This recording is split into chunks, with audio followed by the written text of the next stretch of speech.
ओम नमो भगवते वासुदेवाय नमो नमः। स्वागत है आप सभी का हमारे चैनल एम प्रिया भक्ति में। जैसा कि आप सभी लोग जानते हैं कि एकादशी का व्रत नजदीक आ रहा है, तो हम लेके आए हैं एकादशी व्रत की कथा।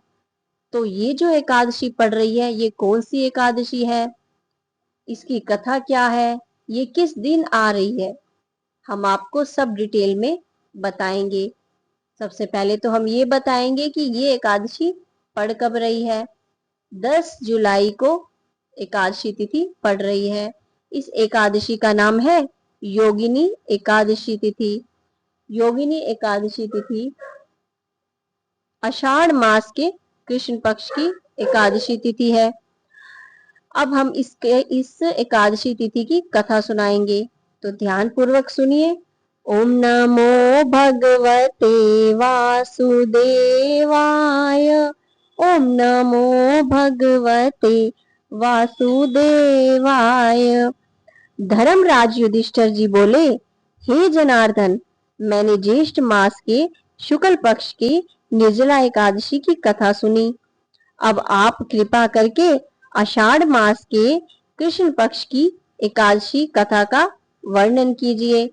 इस एकादशी का क्या नाम है तथा क्या महत्व है, वो सब हमें विस्तार से बताइए। भगवान श्री कृष्ण जी बोले, हे राजन, आषाढ़ मास के कृष्ण पक्ष की एकादशी तिथि का नाम योगिनी है।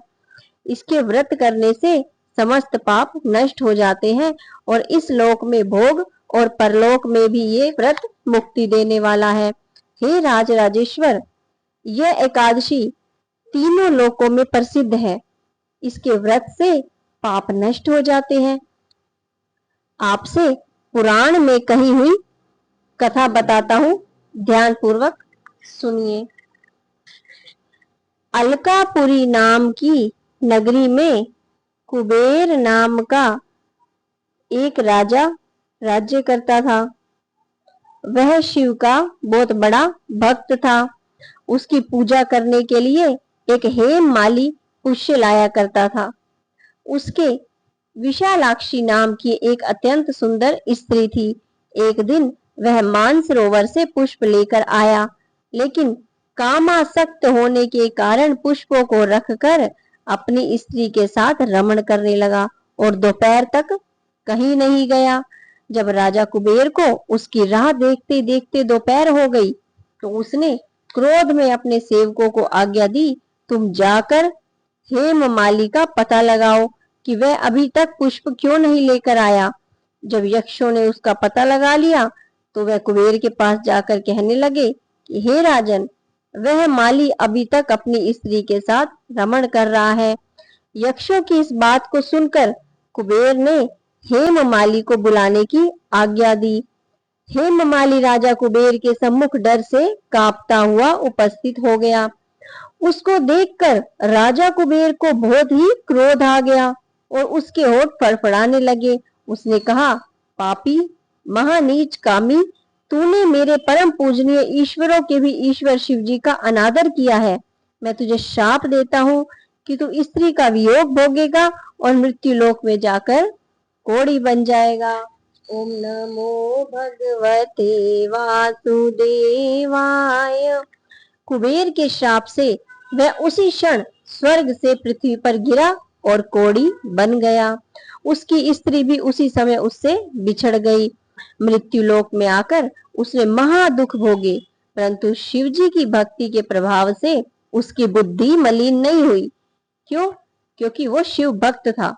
उसे और शाप की सजा तो मिल गई, लेकिन उसकी बुद्धि जो है वो मलिन, शिव जी की भक्ति के प्रभाव से मलिन ना हुई और पिछले जन्म की भी उसे सुध रह गई। इसलिए वह अनेक दुखों को भोगता हुआ तथा अपने पूर्व जन्म के कुकर्मों को याद करता हुआ हिमालय पर्वत की तरफ चल गया। वहां पर चलते चलते मार्कंडे ऋषि के आश्रम पर पहुंचा। वह ऋषि अत्यंत वृद्ध और तपशाली थे।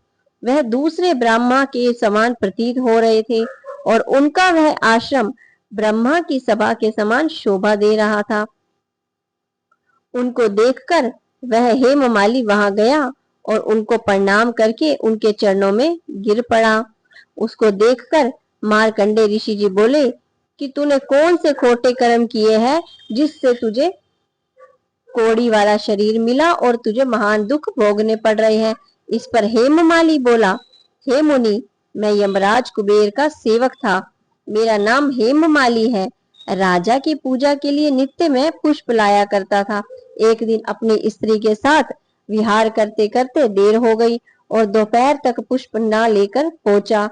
उन्होंने मुझे शाप दे दिया कि तू अपनी स्त्री का वियोग भोग और मृत्यु लोक में जाकर कोड़ी बन जाओ और दुख भोगो। इससे मैं कोड़ी हो गया और महान दुख भोग रहा हूँ। अतः आप कोई ऐसा उपाय बतलाइए जिससे मेरी मुक्ति हो जाए। ओम नमो भगवते वासुदेवाय।